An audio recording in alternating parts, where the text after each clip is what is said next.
Buenas, mi nombre es María Angélica Ramírez y el día de hoy para la cátedra de psicopatología les hablaré un poco acerca de los trastornos mentales. El día de hoy mi ponencia consistirá en abordar 10 grandes tipos de los trastornos mentales. Muy bien, es así como el primer trastorno que hablaremos es el trastorno de la conducta alimentaria o de la ingesta de alimentos y es comúnmente conocido como los TCA. Los TCA son una alteración en el consumo de alimentos por la persona que lo padece, ¿verdad?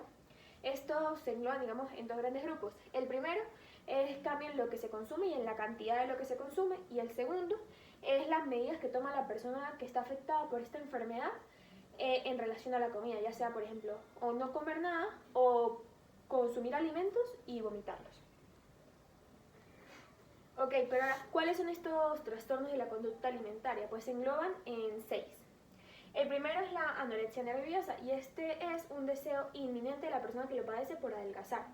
El segundo es el trastorno por evitación o restricción de la ingesta de los alimentos y en este la persona que lo padece pues evita a toda costa los alimentos, inclusive va más allá de la sensación o el deseo de adelgazar, sino también es un trastorno que va de la mano de una evitación hacia los alimentos, no por su textura, color, sabor. En general es no sentir agrado hacia los alimentos en general. El tercero es el trastorno por atracón y este se caracteriza por la cantidad de alimentos que se consumen en un solo momento y que no guarda relación con lo que se consume normalmente una persona. Los siguientes es el cuarto del que hablaré, es la bulimia nerviosa. La bulimia consiste en el consumo de alimentos, pero al mismo tiempo en que se consumen un deseo incesante por evitar las consecuencias del consumo, por ejemplo, subir de peso. Entonces, las personas que consumen alimentos y sufren bulimia nerviosa normalmente lo vomitan después de haberlos consumido. El quinto es el pica. Este consiste en consumir algo, pero que no necesariamente tiene que ser un alimento. Y el sexto es el trastorno por rumiación, y este se caracteriza por la regurgitación de los alimentos después de consumirlos. Ok, pero ahora les hablaré de los trastornos de la conducta alimentaria a través de su etiología, epidemiología y criterios, a la vez que tratamiento y pronóstico. Cuando hablamos de la etiología nos referimos a las causas de dichos trastornos y por lo menos en este tiene el primer punto en etiología es un componente genético-biológico. ¿Qué quiere decir? Que hay ciertos genes que pueden influenciar en la adquisición de estas enfermedades y que pues tienen características de la herencia, pues. Y el segundo punto es la salud psicológica y emocional. Esto tiene que ver pues con las propias emociones de la persona, ya que la mayoría de las personas que sufren de estos trastornos poseen autoestimas bajas, depresión, ansiedad, entre otros. A nivel de epidemiología se ha demostrado que los TCA son más frecuentes en mujeres y más frecuentes en mujeres jóvenes. Ahora bien, sus criterios para el diagnóstico. Primero, una pérdida de peso significativa, una deficiencia nutritiva, porque no necesariamente una persona tiene que estar delgada para sufrir estos trastornos, sino también pueden denotar un nivel de nutrición bajo. El tercero es un miedo intenso y unas ganas desesperadas de adelgazar y de no ganar peso. El cuarto es una alteración de la percepción. Esto quiere decir que las personas que sufren estos trastornos pueden tener una dismorfia, es decir, que no se perciben como realmente son. Y el quinto es compensar los comportamientos, por ejemplo, de evitar comer o de comer de manera inapropiada. Es decir, pues comen exageradamente poco o vomitan lo que comen. Estos comportamientos inapropiados para compensar la situación. Y finalmente, estas personas tienden a tener, digamos, como recaídas, pero estas recaídas son atracones, o sea, comen de manera exagerada en momentos precisos. Ahora bien, ¿cuál es el tratamiento? El tratamiento para este tipo de trastornos es un tratamiento globalizado e interdisciplinario. ¿Qué quiere decir esto? Que este tratamiento no se trata solo con el psicólogo o con el médico, sino por el contrario. Es un equipo entre el médico, psiquiatra, psicólogo y nutricionista. Ahora bien, el pronóstico. El pronóstico con respecto a este trastorno es en general óptimo. O sea, las personas que lo sufren, si reciben un tratamiento interdisciplinario adecuado, pueden mostrar muchas mejorías, pero sin embargo, estos tipos de tratamientos generan como consecuencia disminución de la autoestima y en muchos casos depresión y ansiedad. Ahora bien, los segundos trastornos de los que hablaremos son los trastornos de excreción. Y esta es la incapacidad de las personas para controlar sus esfínteres, o sea, para controlar la excreción ya sea de las heces o de la orina. se dividen normalmente se dividen en dos. Uno que es la enuresis, que tiene relación con la excreción de la orina, y el siguiente es el encopresis, que tiene relación con la excreción de las heces. Ok. Ahora, como igual que el anterior, les hablaré a través de lo que es la etiología, epidemiología y los criterios para este trastorno. Cuando hablamos de etiología, igualmente como en el anterior, vemos un componente genético, o sea que puede tener relación con los genes heredados por sus padres. El segundo punto es fisiológico. Cuando nos referimos al punto fisiológico, es más que todo una alteración a nivel del organismo, como puede ser una alteración en la hormona antidiurética. El tercer punto es el psicológico. Se ha demostrado que el estrés influye en esto y puede generar que una persona no controle los esfínteres. Y el cuarto son las enfermedades orgánicas, como por ejemplo enfermedades en el aparato genitourinario. Lo segundo que les hablaré es a nivel epidemiológico, y se ha demostrado que ese tipo de trastornos es muy común en niños. Por ejemplo, en los niños de 5 años se demuestra que del 10 al 5% de toda la población los tiene. Igualmente se ha demostrado que la enuresis nocturna es más común en niños y la enuresis diurna es más común en las niñas. Ahora bien, ¿cuáles son los criterios para el diagnóstico de los trastornos de excreción? Pues bueno, son los siguientes. El primero es una emisión repentina de las heces, ya sea en la cama, suelo o en la ropa.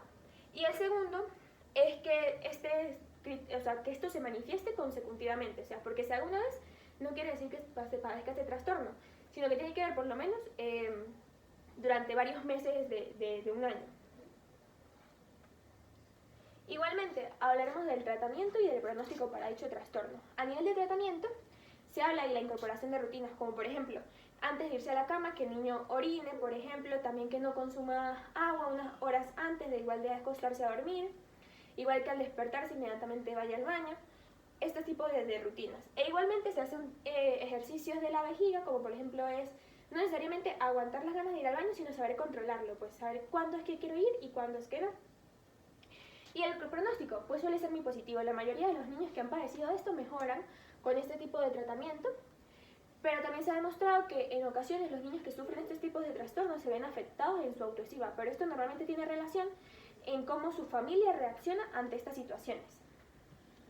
Muy bien. Ahora, el tercer grupo de trastornos que les hablaré es de los trastornos de sueño y vigilia. Estos trastornos nos hablan de la calidad y cantidad a nivel de horas de sueño que tiene una persona.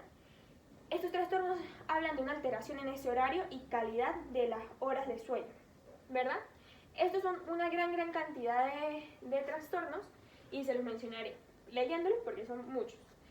Son insomnio, hipersomnia, narcolepsia, apneas e hipopneas del sueño, hipoventilación que se relaciona con el sueño, trastornos del ritmo circadiano, las parasomnias que suelen ser terrores nocturnos, pesadillas, trastornos del comportamiento del sueño REM, es decir, de los Rapid Eye Movement o de los movimientos rápidos de los ojos, el síndrome de las piernas inquietas y el trastorno del sueño también inducido por sustancias o medicamentos. Muy bien. Ahora, entre el de los trastornos del sueño y la vigilia, igualmente les diré su etiología y epidemiología. A nivel de etiología, pues bueno, primero puede ser interna, que puede ser, por ejemplo, un síndrome del sueño interno de la persona, o externas, como lo son los desfases de horario, o los trabajos extenuantes con horarios nocturnos. O también puede ser como otras enfermedades que se han demostrado que los pueden generar, como lo son el hipertiroidismo o la diabetes, o las enfermedades metabólicas también. Y a nivel de epidemiología, se ha demostrado, por ejemplo, según el manual de diagnóstico DSM-5, en su consulta para estudiantes, ha demostrado que el 50% de todas las personas de Estados Unidos por lo menos han padecido un trastorno del sueño y la vigilia. Ahora bien, les hablaré a nivel de los criterios, tratamientos y el pronóstico. Cuando hablamos de criterios, uno de los que notamos primeramente es la imposibilidad para conciliar el sueño. El despertar a las 3 de la mañana, a las 2 de la mañana, o sea, despertar muy temprano, un deterioro físico, un deterioro cognitivo, un bajo rendimiento o los sueños en el día, o sea, sí, dormir diurnamente, digámoslo así. A nivel de terapia o de tratamiento, la terapia cognitivo-conductual, terapia conversacional y hipnóticos, aunque no son recomendados a largo plazo. Y el pronóstico, pues el pronóstico es positivo. La mayoría de la gente que sufre de tipos de trastornos mejoran con tratamiento psicológico y en algunos casos con medicamentos. Sus ciclos de sueño se tienden a normalizar. El siguiente grupo de que les hablaré es el grupo de trastornos o disfunciones sexuales. Cuando hablamos de disfunciones sexuales, hablamos de todas aquellas alteraciones que estén relacionadas con, digamos, la sexualidad. Y estas tienen que ver con la duración, intensidad y con pues, el lograr el clímax en el orgasmo. Entre estas alteraciones encontramos lo que es una eyaculación retardada, trastorno eréctil, trastorno orgásmico, el trastorno de interés o excitación sexual, trastornos de dolor genitopélvico, trastornos del deseo sexual hipoactivo, eyaculación prematura precoz y las disfunciones sexuales inducidas por sustancias o medicamentos. Ahora bien, hablaremos de la etiología de las disfunciones sexuales. La etiología, pues digamos que no es completamente conclusa, o sea, no hay como un estándar, pero se les otorga a estas 4 cosas que tengo aquí. Primero, psicológicos, como por ejemplo puede ser la depresión, la autoestima baja, la ansiedad, el estrés emocional. A nivel de experiencias sexuales desagradables, una persona, por ejemplo, que haya sufrido algún tipo de abuso sexual o que no haya disfrutado, digamos, en la sexualidad, tiende a tener este tipo de trastornos. E igualmente lo que son los factores físicos que he mencionado anteriormente, como por ejemplo son los trastornos en la parte genitourinaria, pues pueden causar este tipo de trastornos. A nivel de epidemiología se ha demostrado que más del 60% de las mujeres sufren un tipo de trastorno de esta índole, y en los hombres pues puede ser en el 40%, pero en ellos tiene más relación a la posibilidad eréctil. En cambio, en las mujeres tiene más relación con el disfrute del acto sexual. Los criterios, pues se habla de ausencia o disminución, por ejemplo, del interés sexual, de pensamientos o fantasías sexuales, igualmente de la excitación o de las sensaciones a nivel de los genitales. Ahora bien, vamos a hablar un poquito del tratamiento y del pronóstico en relación a las disfunciones sexuales. Cuando hablamos de tratamiento, esto tiene que ver primero con una intervención a nivel, como hemos hablado, un equipo interdisciplinario. Aquí más que todo se menciona lo que es la psicofarmacológico, pero no necesariamente, también puede ser con psicoterapia conversacional y más que todo terapia cognitivo-conductual. A nivel de pronósticos, los problemas sexuales no constituyen un riesgo mortal para cada individuo que las padece, pero sí contribuye a la disminución de la salud mental a través de una baja autoestima. Ok.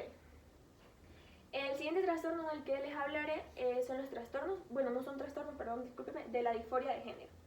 Les hablaré de la disforia de género igualmente a través de su etiología, epidemiología, tratamiento, entre otros. Pero bueno, ¿qué es la disforia de género? La disforia de género son esas sensaciones de incomodidad, angustia o poca aceptación hacia el género con el que la persona nace. Y es un deseo infrenable o una necesidad de pertenecer al otro género. Entre las disforias que se encuentran en el manual de diagnóstico por la Sociedad Americana de Psiquiatría encontramos la disforia de género en niños o la disforia de género en adolescentes y en adultos. Muy bien, como he mencionado, hablaremos de su etiología, epidemiología y criterios. En su primera parte, a nivel etiológico, hablamos primero de factores biológicos. Estos tipos de la disforia de género se engloban, digamos, a nivel de sus causas de etiología en factores biológicos genéticos y en factores sociales. En factores biológicos genéticos, como he mencionado, son aquellos genes que se heredan de padres a hijos, ¿verdad? Y en factores sociales, pues depende ya de todo el contexto cultural en que se desenvuelva la persona. A nivel epidemiológico, según el Medic Graphic 2017, no hay, digamos, datos concluyentes y más bien se considera que es una afección un poco rara. Y a nivel de criterios, pues un fuerte deseo de deshacerse de los genitales que posee, un fuerte deseo de tener los genitales de, digamos, del otro género, un fuerte deseo de mantener relaciones con personas del mismo género. Igualmente, deseo particular de ser tratado como el otro género. A nivel de tratamientos en la disforia de género, pues hay un tratamiento farmacológico, hormonal, tratamiento psicológico, cirugía, terapia cognitivo-conductual y apoyo a nivel social, digámoslo así, familiar.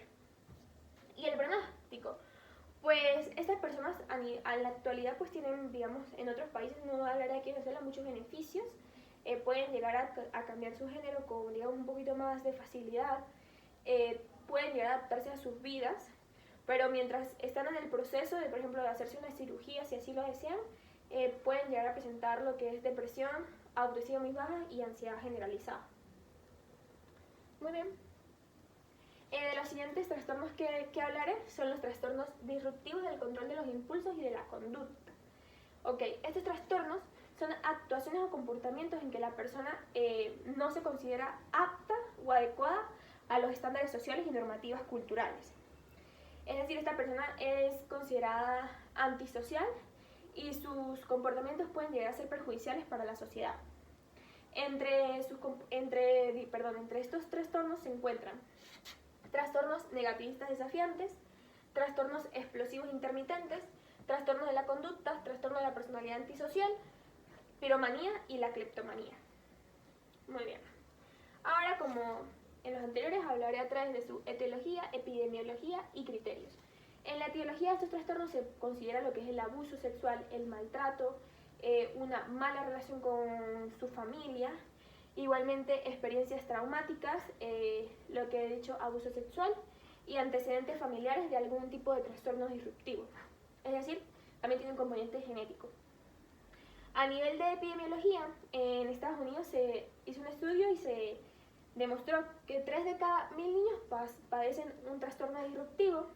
Igualmente se ha demostrado que es más frecuente en hombres que en mujeres y que también estos trastornos tienden a presentarse en lo que es la adolescencia y a consolidarse pues en la adultez. Los criterios, pues un estado de enfado, irritabilidad, ser, digamos, estar contra las normas, ser irrespetuoso ante pues las normativas sociales, culturales, llegar a acusar a las personas, considerarse, digamos, una persona que sea capaz de causar daño a los demás, tener crueldad física hacia las personas o hacia los animales, llegar incluso a robar a las personas, digámoslo así. Y también se considera un criterio las agresiones verbales, comportamientos en general inapropiados, no normativos. El tratamiento, pues es obviamente un tratamiento psicológico en la mayoría de los casos, con terapia cognitivo-conductual. Y a nivel de pronósticos, pues estos tipos de trastornos se tienden a mejorar, pero con mucho tiempo en psicoterapia, y estas personas pueden llegar a desarrollar también lo que es ansiedad, depresión, y pueden incluso por esta enfermedad en sí, los trastornos en sí, llegar a abusar de las sustancias. Muy bien, seguiremos con los trastornos relacionados con las sustancias y los trastornos adictivos. Estos trastornos se caracterizan porque la persona que los padece consume algún tipo de sustancia estupefaciente o psicotrópica y a pesar de ver, digamos, efectos negativos de este en su vida, lo sigue haciendo. Entre estas sustancias se engloban en 10 grandes grupos. Entre ellos está el alcohol, los fármacos ansiolíticos y sedantes, lo que es la cafeína, el cannabis, comúnmente conocido como marihuana, los alucinógenos, entre ellos el LSD y el MDMA, los inhalantes, tales como las pinturas o ciertos óleos, los opiáceos como el fentanilo y la morfina, los estimulantes tales como las anfetaminas y la cocaína, el tabaco y otros como los esteroides anabolizantes. Muy bien. Ahora, ¿cuál es la etiología? La etiología de esto, pues digamos que son las sustancias que les he mencionado, pero las personas suelen llegar a estos por la experimentación, por desear probar, digamos, algo nuevo, y en otros casos por enfermedades previas psicológicas en la mayoría de los casos, como es la depresión y la ansiedad. Las personas creen que para disminuir los efectos de la ansiedad o depresión, consumir este tipo de sustancias les trae consecuencias positivas y en muchos casos los vuelve adictos. A nivel de epidemiología, se ha demostrado que este tipo de trastornos es mucho más común en hombres que en mujeres, y se llega a presentar desde los 18 a los 30 años comúnmente. Igualmente se ha demostrado que entre más joven una persona comienza a consumir drogas, es más probable que cuando sea un adulto se vuelva un adicto.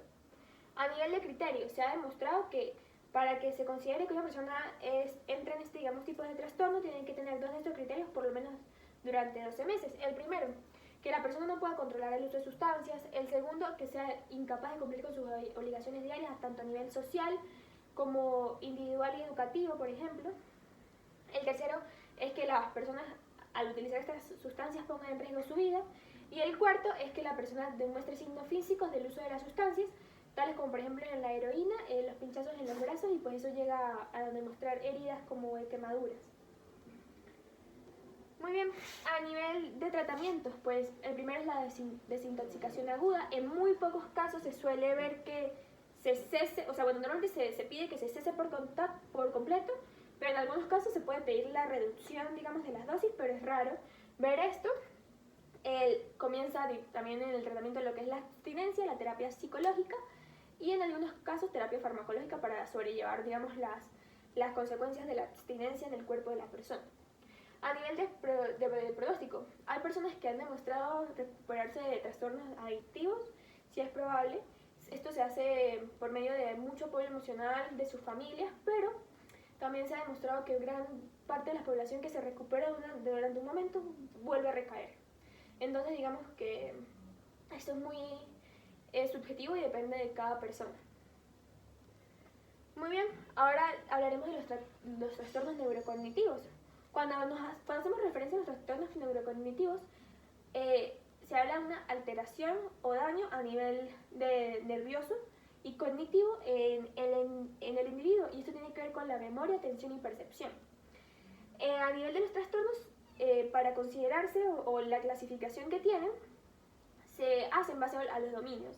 Los dominios son el aprendizaje, la percepción, la memoria, la atención, el lenguaje, entre otros, y estos se tienden a dividir en tres grandes grupos: el delirio, o lo que es el síndrome confusional, el trastorno neurocognitivo mayor y el trastorno neurocognitivo menor.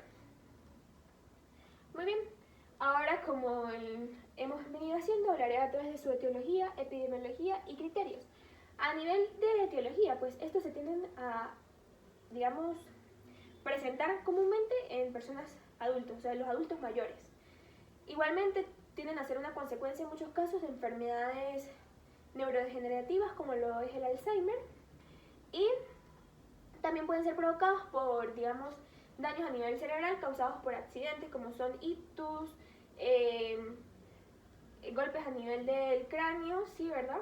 O sea, todo lo que tiene que ver con a nivel nervioso y cerebral, todas las enfermedades que tengan implicación en esto pueden llegar a causar una de estas enfermedades neurodegenerativas.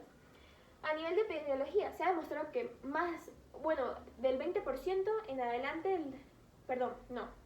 de 20% al 0% de las personas con 65 años de edad pueden llegar a sufrir esto. O sea, se ha demostrado que más del 20% sufren de este tipo de enfermedades. Es muy común en los adultos mayores, porque digamos que también los adultos mayores en muchos casos se presentan con enfermedades neurodegenerativas, como es el caso del Alzheimer. Ahora bien, los criterios, pues se han demostrado tres criterios para este tipo de trastornos. El primero es que existe una evidencia del declive cognitivo, ya sea que la persona lo note o sus familiares en su entorno lo noten. El segundo es una alteración de la percepción, pues la persona no entiende igual las cosas, no se ubica igual. También esto hay una disminución a nivel de la conciencia, la orientación, la memoria y la percepción en general. Ahora bien, ¿cuál es el tratamiento? Pues para este tipo de trastornos hay un tratamiento tanto psicológico como fisiológico, a nivel de fisioterapia, porque a estas personas, digamos, que a veces les cuesta, digamos, orientarse, caminar inclusive, por lo que es la orientación, no tienen una buena atención de su entorno, entonces con fisioterapia se mejora. A nivel de psicoterapia se ayuda mucho lo que es la parte del lenguaje, a una comunicación más adecuada, asertiva, digámoslos. Y farmacológico, pues a nivel de que se aumente la corteza cerebral, o sea, no se aumente la corteza cerebral, sino que se estimule la corteza cerebral para producir una mejora en la calidad de vida de cada paciente.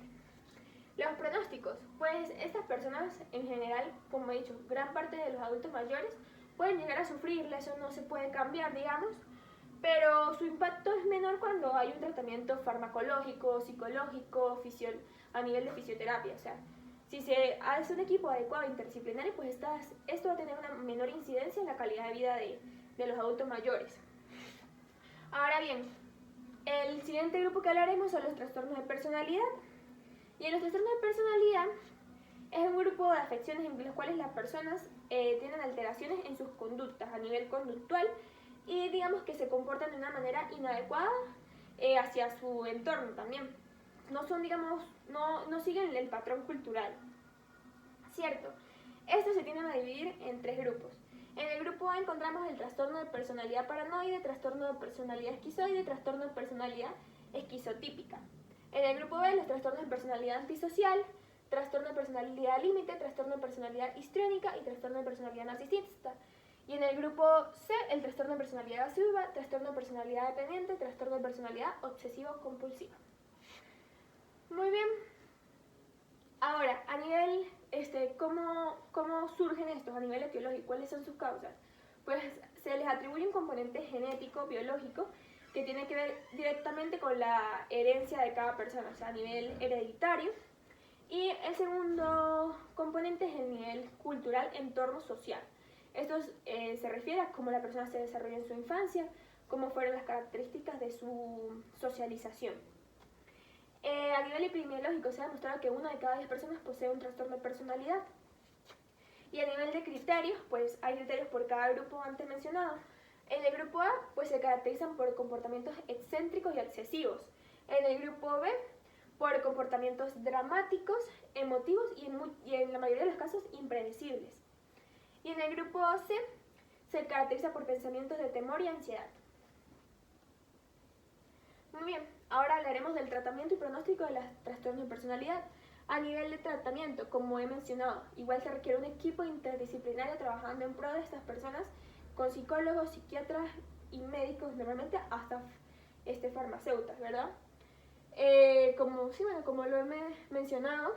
Y a nivel psicológico, pues que digamos en nuestra área, a estas personas les sirve muchísimo lo que es la terapia conversacional y terapia cognitivo-conductual. A nivel de pronóstico, pues la mayoría de estas personas tienden a vivir con esos trastornos según lo que leí, las investigaciones que hice durante toda su vida. Los pueden llegar a controlar, pero en muchos casos se ha demostrado que estos trastornos pueden llegar incluso a la hospitalización, cuando ya la persona no puede, digamos, valerse por sí misma y pone en riesgo quizás la vida de los demás.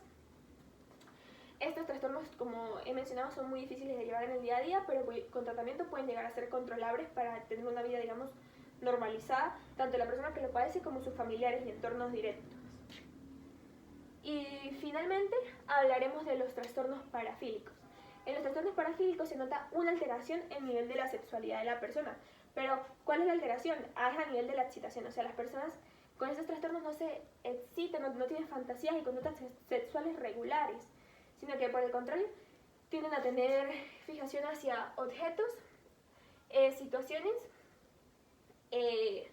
o animales inclusive que son, digamos, atípicos de una persona con una sexualidad un poco más, digamos, común, regulada, normal. Entre estos trastornos encontramos trastornos de exhibicionismo, trastornos de fetichismo, trastorno de froterismo, trastorno de pedofilia, masoquismo, trastorno de sadismo sexual, trastorno de transvestismo y trastorno de voyeurismo. Muy bien. A nivel etiológico, las causas de estos trastornos no están sumamente claras, pero sí se pueden atribuir algunas de las siguientes, como lo son los cambios en las vías cerebrales, algún tipo de maltrato o abuso sexual. También lo que son las enfermedades mentales como la depresión y la ansiedad pueden llegar a generar algunos de estos trastornos y como tal un desequilibrio a nivel de los neurotransmisores del cerebro.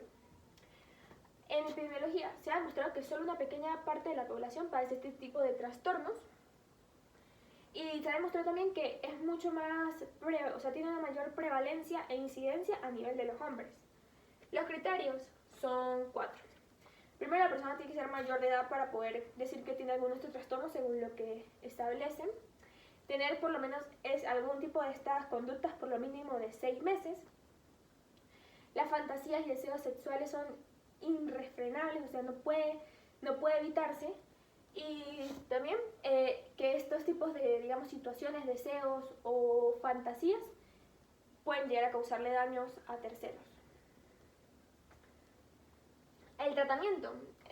Hay, digamos que, varios tipos de tratamiento a nivel psicológico, como son las técnicas de condicionamiento clásico, la terapia cognitivo-conductual, también la terapia conversacional, la terapia del aprendizaje social y en algunos casos lo que es los medicamentos, como lo son los psicoactivos, como la fluoxetina, que permiten disminuir el libido sexual.